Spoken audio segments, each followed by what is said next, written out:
नमस्कार, जय श्री कृष्ण। स्वागत है आप सभी का मेरे एचएस भारद्वाज यूट्यूब चैनल पर। मैं हरिओम शर्मा आज आपको संतान सप्तमी व्रत, इसे मुक्तावरण सप्तमी भी कहते हैं, उसकी व्रत कथा, पूजा विधि, संपूर्ण जानकारी आपको दूंगा। कथा को पूरा सुने, कथा सुनने का बड़ा महत्व है इसका, और पूजा विधि भी समझे। इस व्रत के करने से जिनको संतान की प्राप्ति नहीं उनको संतान की प्राप्ति होती है, जिनको पुत्र की प्राप्ति नहीं उनको पुत्र की प्राप्ति होती है, सभी मनोरथ पूरे होते हैं। भगवान शिव और माता पार्वती आशीर्वाद देते हैं, जिससे हर मनोकामना पूरी होती है। संतान सप्तमी का व्रत भाद्रपद शुक्ल पक्ष की सप्तमी को किया जाता है। भगवान शिव के पूरे परिवार की पूजा की जाती है और एक धागा जो है संकल्प के रूप में बांधा जाता है संतान प्राप्ति के लिए, या जिनके संतान है पहले से, पुत्र है या पुत्री है, उनकी रक्षा के लिए डोरा बांधा जाता है। अब डोरा बांध करके और सामने बैठ करके हाथ में पुष्प लेकर के कथा को सुनते हैं। पूरे सामान के द्वारा रोली मोली चावल लौंग इलायची फल फूलमाला पान के पत्ते के द्वारा विधि विधान से पूजा की जाती है। और इस दिन प्रसाद के रूप में खीर या गुड़ के पूरे बनाए जाते हैं। भगवान श्री कृष्ण युधिष्ठिर से कहते हैं कि हे युधिष्ठिर, एक समय लोमस ऋषि मथुरा नगरी पधारे। वहां पर मेरे माता पिता देवकी और वसुदेव ने उनका बड़ा स्वागत किया। लोमस ऋषि ने माता देवकी की तरफ देख करके कहा कि हे देवी, तुम्हारे कई पुत्रों का कंस ने वध कर दिया था। उस शोक से निवारने के लिए आप संतान सप्तमी व्रत करें। अगर आप संतान सप्तमी व्रत करेंगी तो वह शोक आपको नहीं व्यापेगा। माता देवकी बोली कि हे ऋषिवर, मुझे तो इसकी विधि ही नहीं पता है, इसकी क्या विधि है और इसमें कौन सी कथा सुनी जाती है।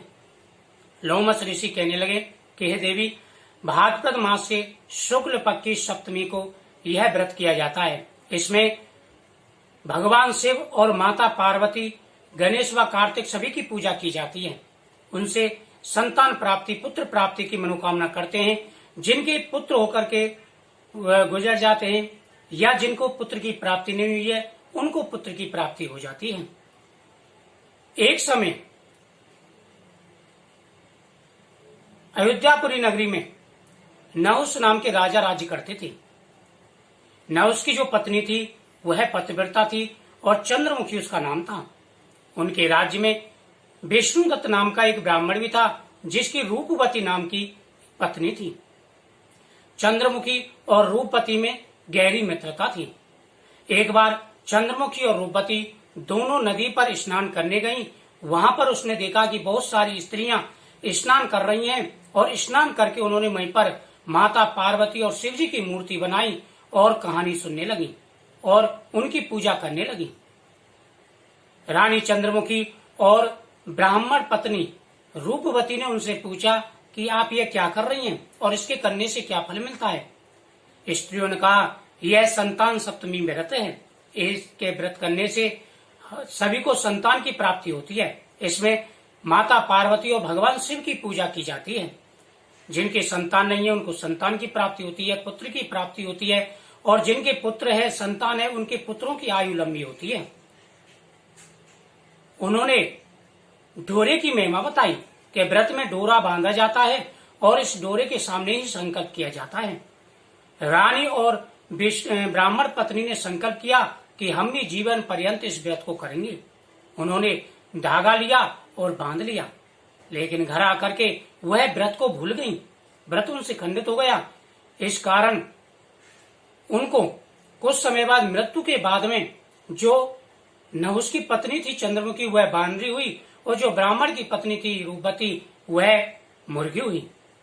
कुछ समय के पश्चात दोनों की मृत्यु हुई। उसके बाद में उनको दोबारा योनि मिली। वह जो चंद्रमुखी थी मथुरा नरेश पृथ्वीनाथ की पत्नी ईश्वरी देवी हुई, और जो ब्राह्मण पत्नी थी वो दोबारा से ब्राह्मण की पत्नी हुई, जिसका नाम भूषणा था। भूषणा को अपने पिछले जन्म की याद थी, इसलिए वह संतान सप्तमी का व्रत किया करती थी। लेकिन ईश्वरी देवी जो थी उसे कुछ भी याद नहीं था और उसके कोई संतान नहीं थी। कुछ दिन के बाद उनके गूंगा और बहरा संतानें हुई, लेकिन वह भी नहीं रही। कुछ समय के बाद भूषणा रानी ईश्वरी देवी को सांत्वना देने के लिए आई तो ईश्वरी देवी को ईर्षा हुई। उसने उनके पुत्रों को अपने घर भोजन के लिए बुलाया। जब उनके पुत्र भूषणा देवी के पुत्र वहां पर आए तो उसने उनका अहित करने के लिए काफी प्रयास किया, लेकिन वह उनका अहित नहीं कर पाई। उसने कई बार प्रयास किया, लेकिन वह उनका अहित फिर नहीं कर पाई। ईश्वरी देवी को बड़ा आश्चर्य हुआ। उसने कहा कि मैंने बड़ा प्रयत्न किया है और अपने सैनिकों के द्वारा भी इनका अहित करने के लिए कहा है, लेकिन फिर भी इनका कुछ भी नहीं बिगड़ा। इसका क्या कारण है? उसने भूषणा को बुलाया और उससे क्षमा याचना मांगी और उसने उसका अपराध भी बताया। भूषणा बोली कि हे देवी, क्या तुम्हें पिछले जन्म की याद नहीं है? हम पिछले जन्म में क्या थे? उन्होंने कहा कि मुझे याद नहीं है। उन्होंने कहा कि तुम नहुष राजा की पत्नी चंद्रमुखी थी और मैं रूपवती थी, ब्राह्मण पत्नी। हमसे व्रत खंडित हो गया था, इस कारण हमने अनेकों पशु योनियों में जन्म लिया। उसके बाद में यह जन्म पाया है। मुझे पिछले जन्म का याद है, इसलिए मैं संतान सप्तमी व्रत करती हूँ। आप भी संतान सप्तमी व्रत करें, आपकी मनोकामना पूरी होगी। रानी ईश्वरी देवी ने संपूर्ण विधि पूछी और उन्होंने कहा इस प्रकार से पूजा करनी चाहिए। इस दिन भगवान शिव, माता पार्वती, गणेश, कार्तिकेय जी की पूजा के साथ साथ में भगवान कृष्ण, जाम्बती और साम्य आदि की पूजा की जाती है। उनसे संतान प्राप्ति के लिए प्रार्थना की जाती है। रानी ने संपूर्ण विधि सुनी। संपूर्ण विधि सुनने के बाद में यह व्रत किया। इस व्रत के करने से रानी के 8 पुत्र हुए और 8 स्वस्थ थे। भूषणा के पहले ही पुत्र हो चुके थे, तो पुत्र की मनोकामना जो थी भगवान शिव जी की कृपा से उनकी पूरी हुई और उसके बाद में जीवन पर्यंत उन्होंने ये व्रत किया। यह व्रत बहुत ही पवित्र है। इस दिन झूठ नहीं बोलना चाहिए।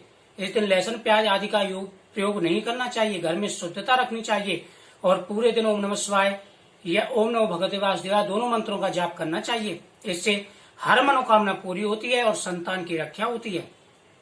तो यह संतान सप्तमी व्रत था। इस कथा के सुनने मात्र से ही इंसान को संतान की प्राप्ति हो जाती है, उनके सभी मनोरथ पूरे होते हैं, भगवान शिव जी की कृपा प्राप्त होती है। ओम नमः शिवाय।